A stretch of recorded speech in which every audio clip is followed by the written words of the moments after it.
For a brief second there, we thought the good vibes were back for the New York Mets, but it was a quick return to reality as they dropped another series.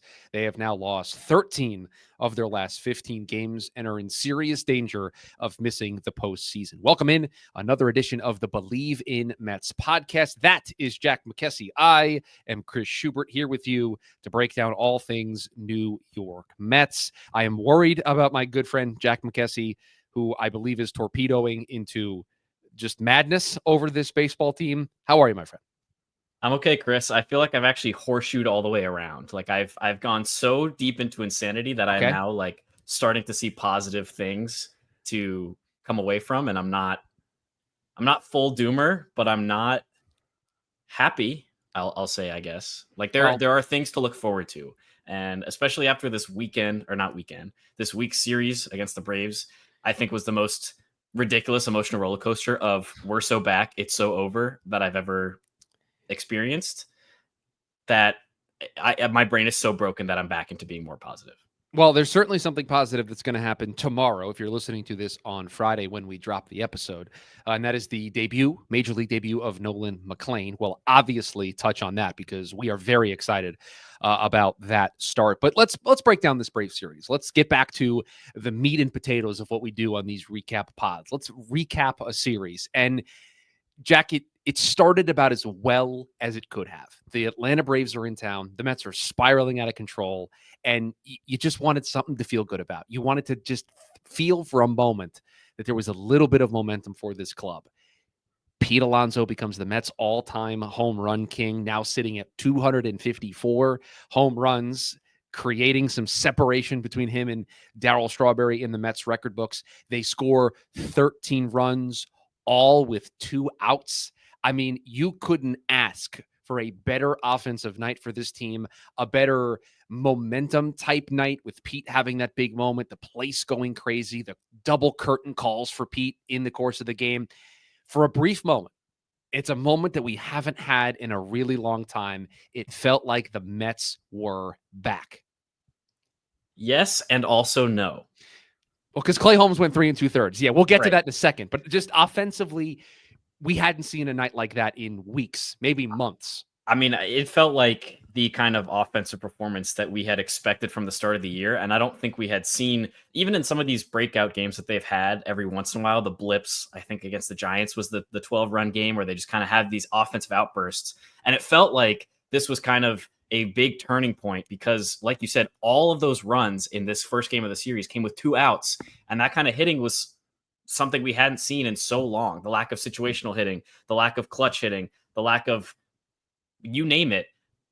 We saw Pete Alonso hitting home runs. We saw Francisco Lindor turning a corner. We saw Francisco Alvarez look so back with 2 home runs and a double. Like Brandon Nimmo was hitting fastballs into left field, going the opposite way, and he's making contact on the pitch that he's had the least success with in his career this year so far. Multi-hit game for Cedric Mullins. I mean, just multi-hit game for Cedric Mullins.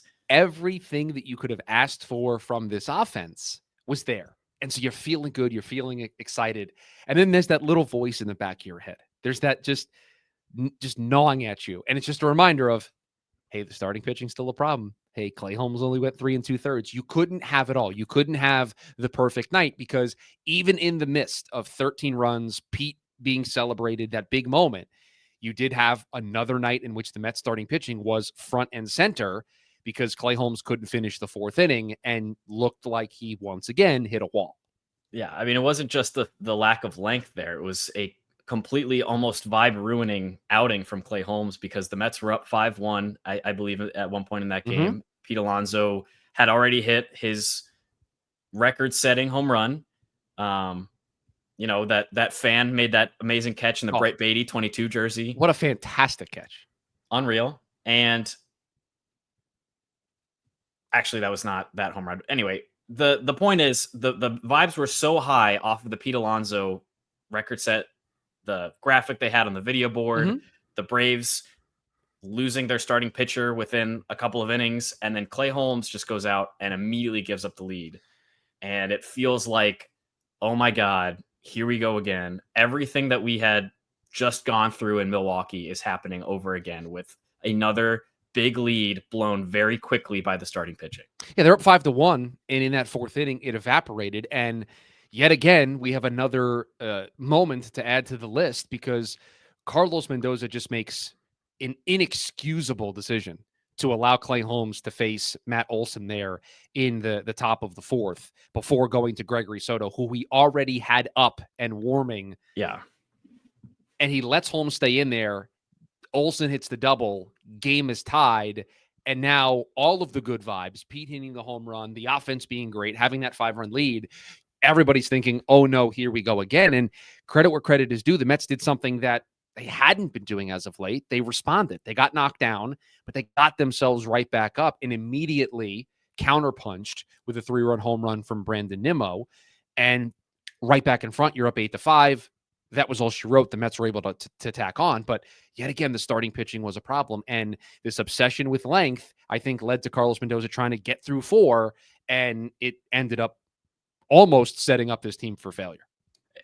It didn't make any sense in the moment, Chris. Like I tweeted about it when it happened, or X posted whatever about it in the moment. Like, you have Soto up. He is the left-handed pitcher that is supposed to come in a leverage situation. Obviously, it's the fourth inning. That's not an ideal time for Gregory Soto to be pitching in a game, but you have him up. You have the Braves' best left-handed hitter up in Matt Olson, a guy who has killed the Mets over the years since he joined the Braves a couple years ago. Clay Holmes is clearly hitting this wall that we have seen him hit over and over again. The base runner situation is one that you don't want him facing a left-handed hitter as a right-handed pitcher, again, with that hitter being Matt Olson. And again, you have Gregory Soto, who has been warming for a little while at this point because the struggles had started to build up over the inning.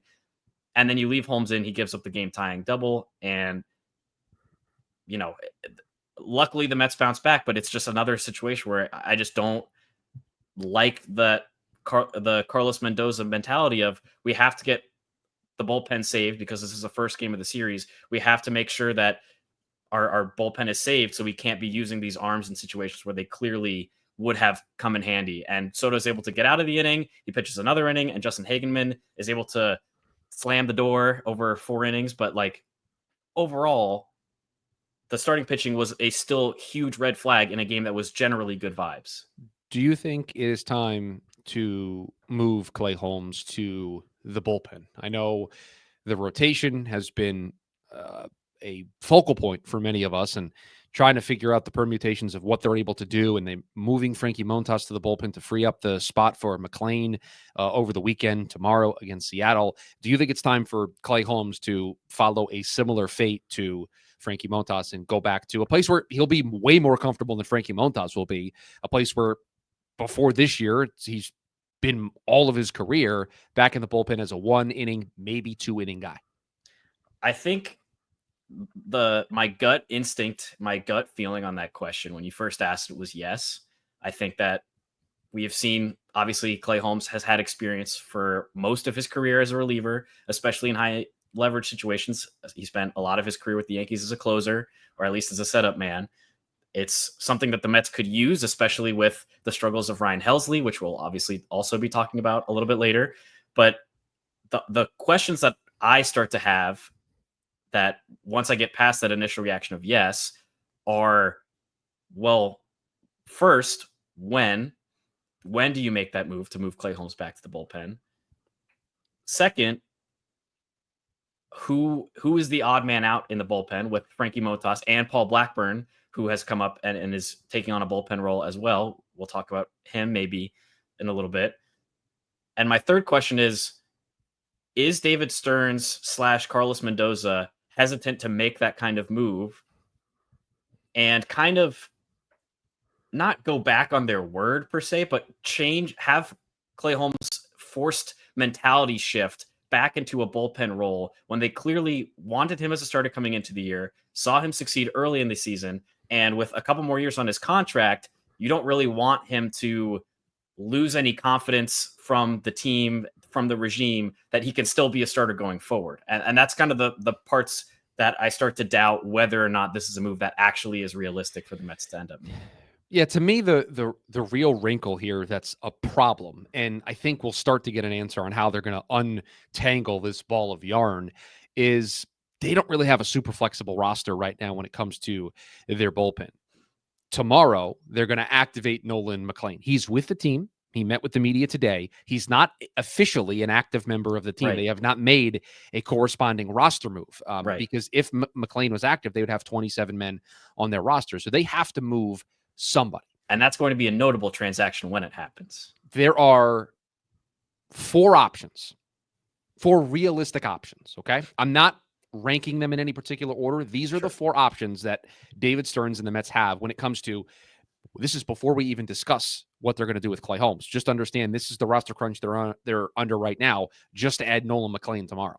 Right. They have to either use Reed Garrett's option and send him down, DFA Ryan Stanek, DFA Paul Blackburn, or DFA Frankie Montas. Those are the 4 options because, let's face it, Edwin Diaz isn't going anywhere. I know maybe some people would like him to go somewhere. Ryan Helsley's not going anywhere. Tyler Rogers, Brooks Raley, Gregory Soto, I mean, they're not going anywhere. So it's those other 4 that you need to figure out which one's going to go. So the follow-up question to that is, they're going to make one of those moves to free up McLean. They would have to make another one of those moves from the now 3 choices that they would have to free up a rotation spot to move Holmes to the pen and call up a Brandon Sprout. Or they could just flip-flop Holmes and Blackburn. I don't think that's a smart move. I don't think that's the right decision. I know he pitched well in this series in bulk, but I don't know if the Mets really want to rely on Paul Blackburn to key starts for them down the stretch. So they could, in theory, move Blackburn back to the rotation or move Montas back to the rotation if they wanted to. I don't think they're going to move Montas back and forth. So I think your options are Blackburn moves over, or you have to DFA somebody once again. So the Mets don't really have a ton of options right now, and I don't think they're really – I've never thought they were keen to do anything with Garrett, even though he hasn't been pitching great as of late. I've always said I don't think they're keen to do anything with Ryan Stanek because I think they believe in the stuff more than anything else. And so we'll see, because I think tomorrow's move to free up a spot for McLean will tell us a lot about the way that they're thinking right now when it comes to Holmes and his future in the rotation. Yeah, I'm with you. I don't really have much to add there. I know you said that that's not necessarily the order of likelihood, but I think the way that you listed it being optioning Garrett, DFAing Stanek, DFAing Blackburn, or DFAing Montas is kind of the order in which financially that would make the most sense for the Mets. It's literally from top to bottom, the least amount of money you're giving up, $0 to options Reed Garrett, a little bit more to DFA Stanek, a little bit more to DFA Paul Blackburn, and then obviously you're paying out a full year of Frankie Montas' contract plus a little extra with that kind of DFA. If you end up, cutting him, he doesn't end up getting claimed on waivers, whatever. I wonder if I subconsciously put them in the order that I think they're going to happen when explaining them. And the other thing with Garrett is he hasn't been pitching great as of late, but also by using his option, you kick the can down the road. You don't actually have to remove somebody from this roster, and you can hope that maybe things settle at some point before having to make another move. So that's where things stand with Clay Holmes. I think for the moment he's going to stay in this rotation especially until we see what the Mets do to open up the roster spot for McLean tomorrow afternoon. The second game of this series, the good vibes continued. You scored 13 runs in the first game. Pete sets the Mets all-time record, and it is a quick start for the New York Mets. 3 runs in the first, 3 runs in the second, and you're up 6-0. You're feeling good. The New York Mets are back. That's what you're thinking. That's what you're saying watching this game. They followed it up. They answered the question that we all had. Great. You scored 13 runs. Your offense looked good. Could you keep it going? You had David Peterson on the mound. You handed him a 6-run lead. You're thinking, you're kicking your feet up. You're relaxing. It's all going to be great. How about a 9 spot from the Atlanta Braves in that 4th inning? David Peterson has a complete and total meltdown. An absolute meltdown. The one guy who goes 6 innings, the one guy who gives you consistency, stability in that rotation, the one guy that we trust at #our ace, just completely had a meltdown in that 4th inning. And when you get punched like that, it's really hard to get up. And I know there are some people that are overly critical of the offense in this game. 6 runs should be enough to win, man. You scored 6 runs early in this game. That's got to be enough. And the fact that it wasn't is just, it's laughable. It's inexcusable, really, to score 6 runs in the first 2 innings and go on to lose the game. It's the 3rd straight game at that point that the Mets had given up a lead of 4 runs or more.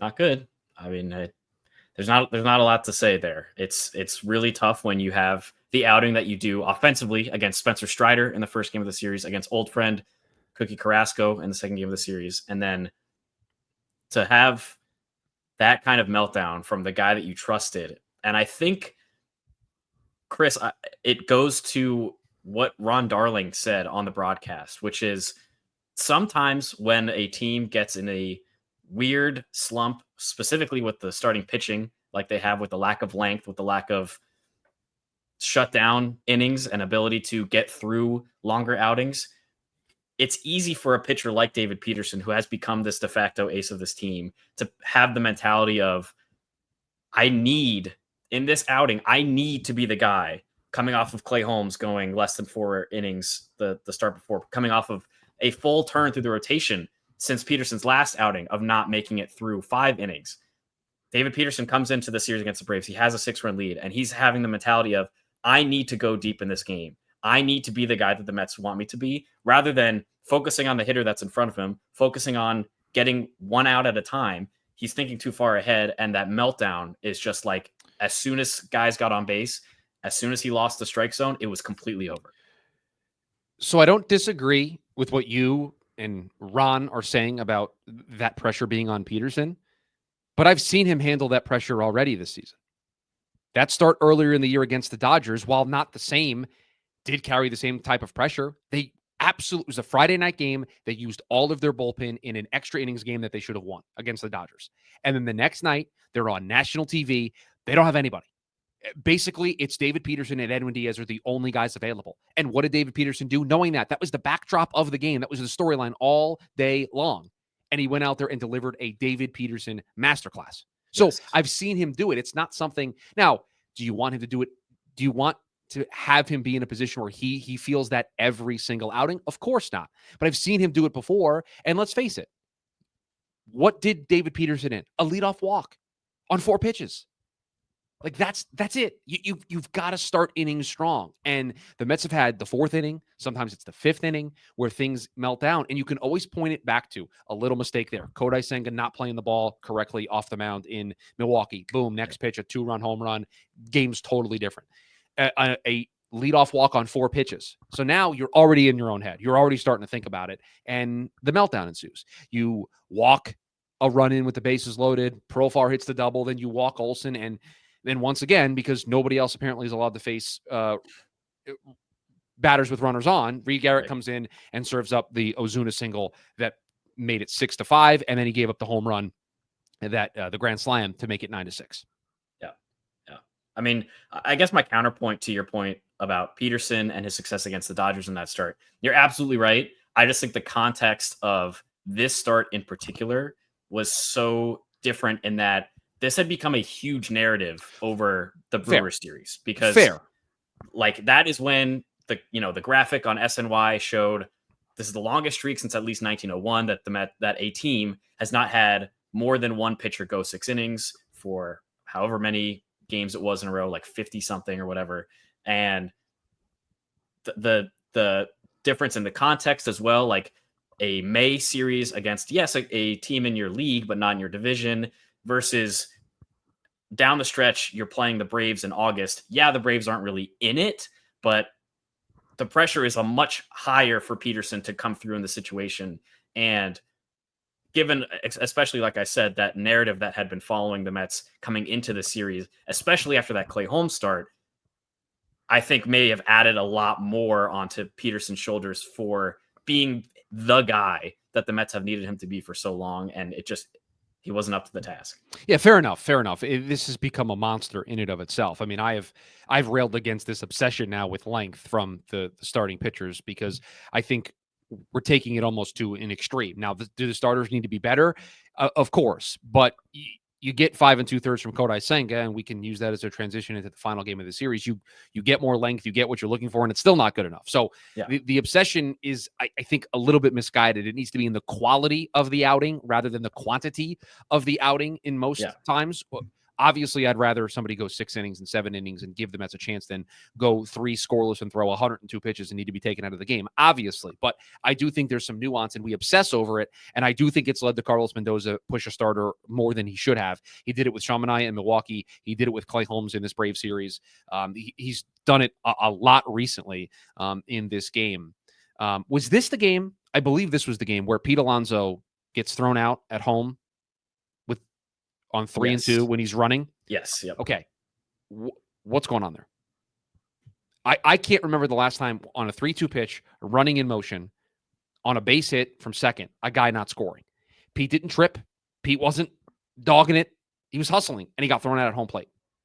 Like, that's when you know things just aren't going your way as a baseball team, that play somehow goes against you. Yeah.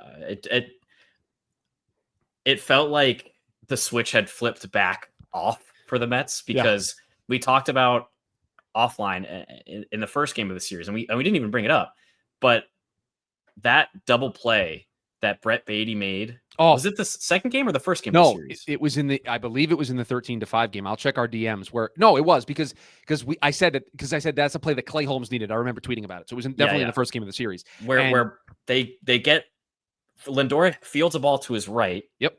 Runner going from second to third. Profar making a boneheaded running decision. Yeah. Throws Profar out at third, or at least gets the ball there. Beatty makes a terrific defensive play on a not great throw from Lindor.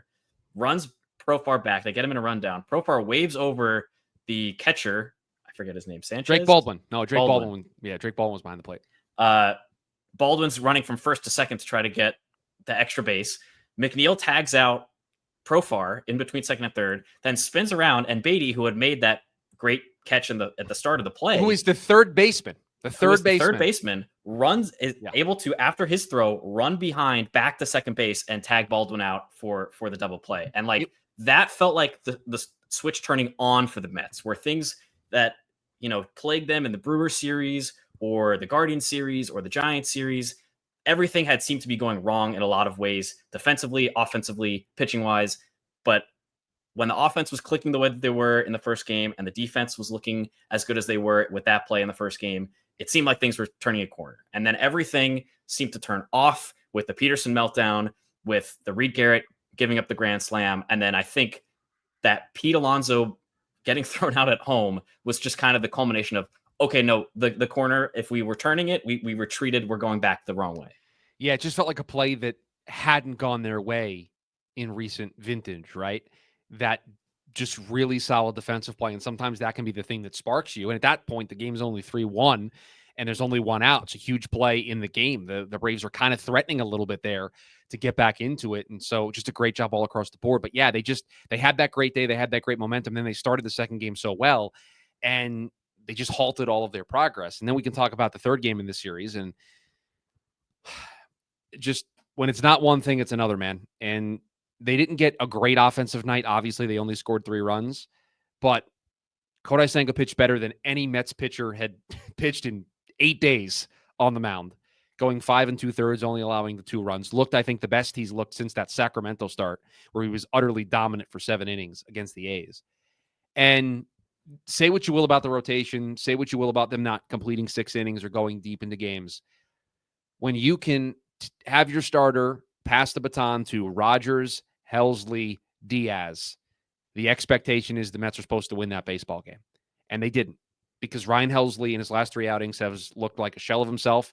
His velocity has been down at times in these outings. And I'm intrigued by your thoughts on this, because I had somebody ask me this about Helsley.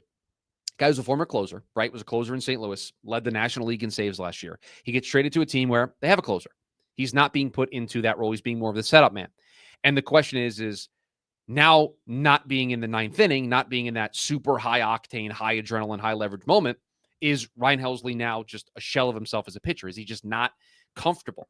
And I've always been confused by this, because I would understand taking somebody who's a 7th inning guy, trading for him and making him your closer. And now with that ramp up in pressure, he just can't meet the moment, right?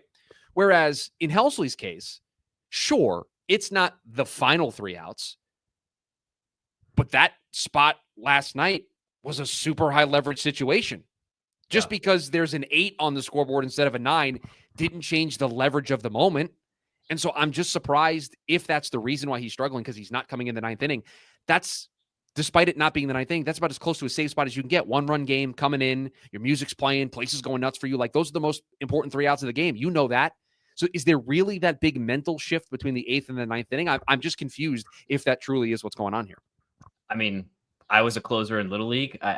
But I can't. That's not. I don't fully speak to that. I don't think that is an analogy that you can make. That, well, as a closer in Little League, when my skip moved me to the 7th inning, it was different for me. I never got moved back. I'll just say that. But prime Francisco Rodriguez. Yeah.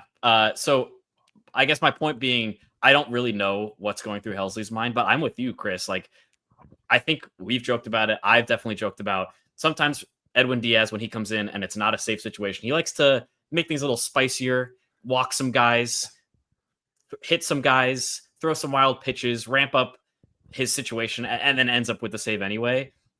I'm mostly joking about that because I feel like, especially in a situation that Helsley came into last night, you said it. It doesn't feel, as a fan, that different in terms of the adrenaline, in terms of my heart was racing watching him come in. It's a 3-2 game in the 8th inning.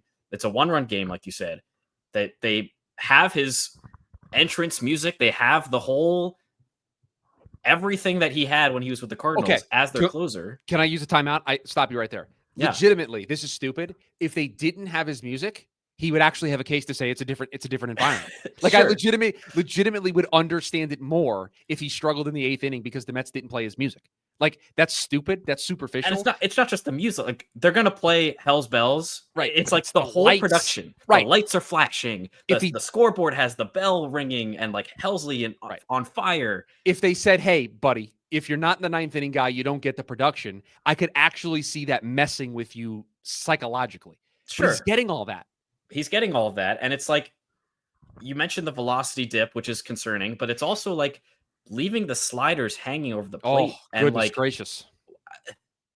I know that obviously watching Edwin Diaz for years, the slider is a great change in perspective from a pitcher's perspective to the hitter, right? Like, if you're a guy who throws absolute gas, you want a pitch that's going to throw them off, and the slider is a really good second option. But when you're throwing like 103 miles an hour sometimes, like, I don't know why you don't just try to blow that by guys like at the top of the zone over and over again.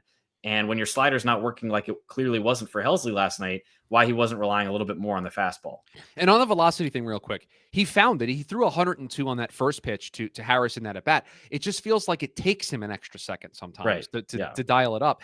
And you can't get more middle on the MLB game day than that slider to Harris on the double that tied the game. I mean, that's just missing your spot completely. Like, that's not where he wants that pitch to go. Yeah. And the Mets lose that game. They lose 2 of 3. They lose the series to the Braves. They're now 2-13 in their last 15. They're only holding, as we do this podcast, a half-game lead over the Cincinnati Reds for the 3rd and final spot. By the end of the night, by the time you potentially are listening to this podcast, the Mets might not be a playoff team. And it's the title of the episode, at least on the podcast feed. I don't know what clickbaity version Jack's going to go with for YouTube. But the Mets are in serious danger of missing the playoffs if this is the way that they're going to play, because it feels like when it's not one thing, I said this earlier, when it's not one thing, it's another. And on a night where you get your offense, it's your pitching that does you in. On a night when you get the good, solid starting pitching, your offense only scores 3 runs, and now your bullpen gives it up. It just feels like this team cannot get out of their own way. Yeah. The things that I came in and I said at the start of this episode, I'm feeling more positive about is, like, as far as the playoff picture, the Mets have some good news, not necessarily right now, but or going forward, because the Phillies are in Washington. But like, in general, the good news for the Mets, and the Mets are playing Seattle, who's been very good of late. In general, the good news for the Mets is the Reds are in Milwaukee. They're currently playing, or they're hosting Milwaukee. They're currently playing the hottest team in baseball right now, which gives the Mets a tiny little bit of breathing room. It's a half-game lead, so it's not a lot, but you have the knowledge that they're playing a team that's really good, and there's a good chance that the Brewers win more of those games than not. The Phillies have not been playing very well of late. They've been losing games to, ironically, the Cincinnati Reds, and last night it was the Washington Nationals, where they're not totally out of the division picture yet either. It's just a matter of, can we get more positive things to click at the same time? Can we get these offensive performances from the first couple innings of the second game of the series and the first game of the series against the Braves to coincide with the 5 2/3 outings from Kodai Senga, from the lockdown bullpen performances that we've seen from this super bullpen that David Stearns has put together? Can all of those things come together at the same time where the Mets don't have to be as concerned about, are the Reds winning games against the Brewers? Are the Phillies winning games against the Nationals? You can focus on playing the Mariners and succeeding if you're able to get these things that have constantly all season, we feel like, have been out of whack. If we can just for a couple games get everything in line. It's weird too, because like I would understand it if the Mets were, if Sean Manaea was hurt, if Kodai Senga was hurt, if they didn't have Nolan McLean started, like they didn't have anybody and they were just running out of options, right? The injury bug hit them. Sean Manaea is starting this game tonight. Nolan McLean is going to start tomorrow. Kodai Senga is seemingly healthy, pitched well last night. It just feels like you expect this team to do well because they don't have that built-in excuse. They don't have that built-in, this guy's not around, that guy's not around.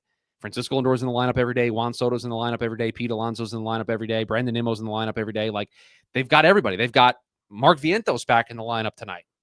I thought Mark was missing. I haven't seen him in like a week. He's back in the lineup tonight. I mean, they have everybody, maybe outside of Jesse Winker. They have everybody that they could want available to them, and it's still not enough. They're still hitting a wall.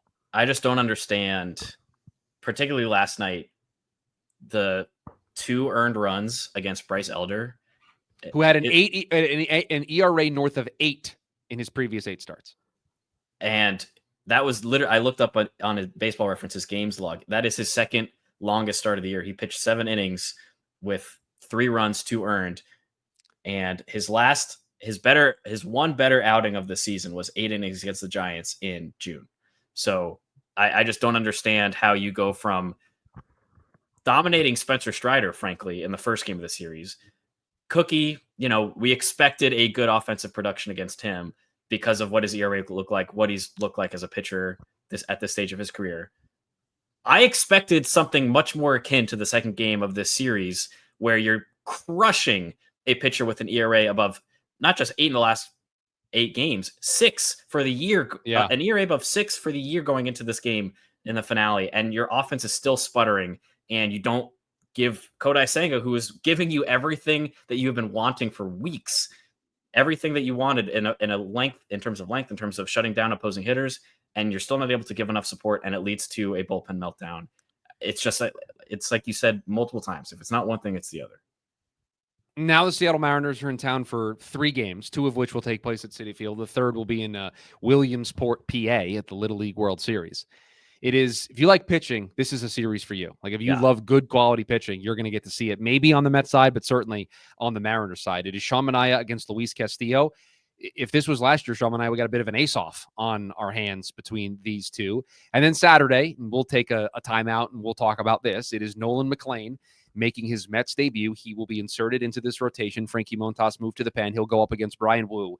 And Jack, I have not been more excited for a pitching prospect of the New York Mets to make his debut probably since Matt Harvey in Arizona, way back at the beginning of Harvey's career. I mean, the hype around this guy, the data that we have on what he's been able to do. He throws 6 different pitches, really 5. He kind of throws a splitter changeup every once in a while, but his main pitches are a sweeper, a sinker, a 4-seam, a cutter, a curveball.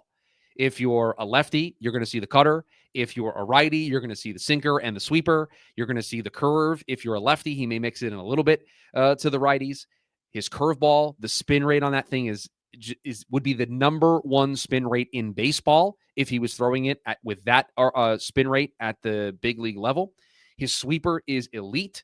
The thing to note about the sweeper is it is the pitch that he throws in the zone the second most of his arsenal, which you would think is counterintuitive to what you want a sweeper to do. You want a sweeper to fall out of the zone and catch the guy out in front, where he's finding a ton of success throwing it in the zone. It actually grades out from Stuff Plus as his best pitch overall. That's how elite it is.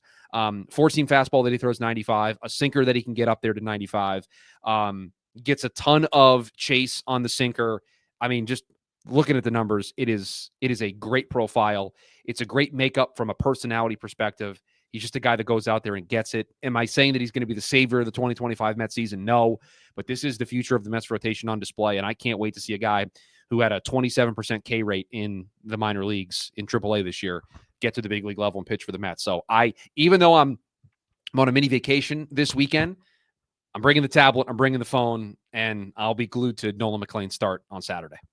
Yeah, you laid out a lot of the stats. I'm really excited. I think another thing that's very interesting and exciting about him as a prospect is TJ Stats, our guy who we've referred to multiple times. It pointed out. I don't know if you could see it on the YouTube version, but I have the TJ Stats page for Nolan McLean up as we do this segment. Yep, and he graded out his own version of Stuff Plus for all of McLean's arsenal, and there are, like you said, 6 different pitches that he throws.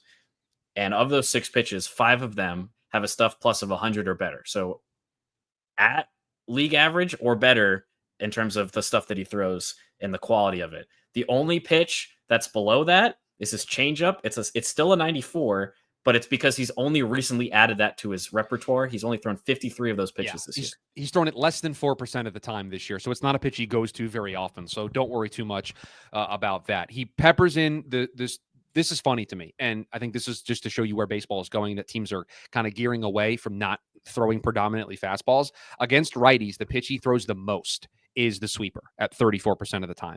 Yeah. Against lefties, the pitch that he throws the most is his four-seam fastball, which he throws 26.6% of the time against lefties. Overall, the sweeper is the pitch that he throws the most, nearly 28% of the time. So just expect to see a lot of that elite pitch. It is his best pitch, and he's going to show it to you because he's not afraid to throw it in the zone. He's not afraid to throw it out of the zone. It is the pitch that he's the most comfortable with. So if you have a righty-heavy lineup, you're going to see that quite a bit on Saturday.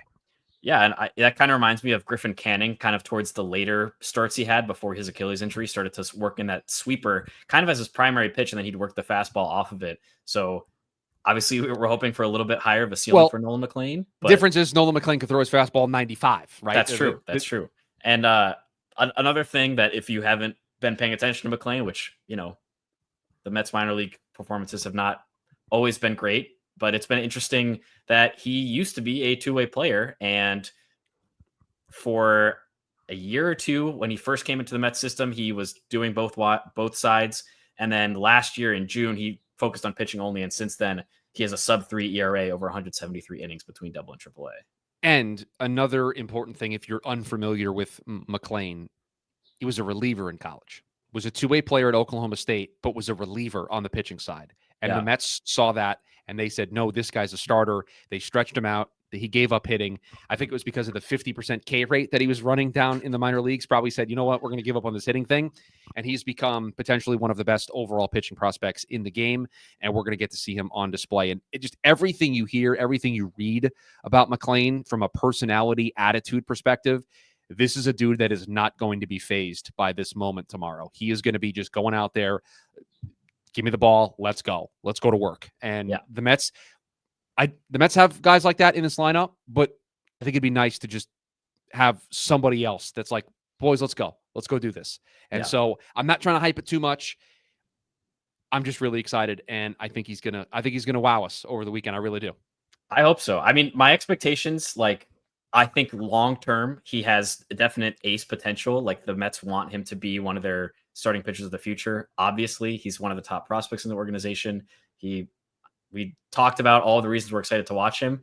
The walks have been an issue, so I'm going to be looking out for that in terms of command on Saturday, especially with some of the nerves that you might expect in a major league debut. And also, given how poor the rest of the Mets rotation performances have been, outside of Senga last night kind of being an outlier, I don't expect him to hit that ace level ceiling in start number 1 of his career. If he can do what we used to call a Clay Holmes start, and I will no longer call it a Clay Holmes start, but 5 good innings of 2 runs, I'll give him 3 runs against this Mariners lineup. I am ecstatic about that from McLean. I did say to you that he could just pull a Harvey and go 5 1/3 and strike out 11 in his debut, like Harvey did in Arizona. And you're like, that may be a little unfair to put on McLean in the start. But yeah, super exciting. And this is where the Mets player development side, I think deserves a real big tip of the cap. And it's why, honestly, it's why that even though this year has become frustrating within the last 6 to 8 weeks, I would say, I'm still bullish.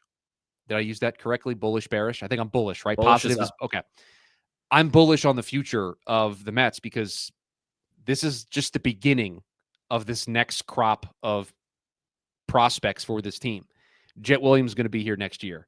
Carson Benj is going to be here before you know it. Jonah Tong, Brendan Sproat, Ryan Clifford. Like, they've got guys that are going to be a part of this next core of Mets, and there's just a lot of hype around this group. Are they all going to pan out? You'd bet on no, but boy, the Mets have a lot of darts that they're throwing at the dartboard right now to hopefully find another superstar. And so just really excited. And then in the third game of the series, it is Clay Holmes against George Kirby to close things out before an off day on Monday. And then they go to Washington for 3. So my question for you, Jack, when we next do a pod Monday, August 18th, are the New York Mets in a playoff spot in the National League? I think yes, but I think it's more because the Reds are playing the Brewers than it is the results of the Mets games.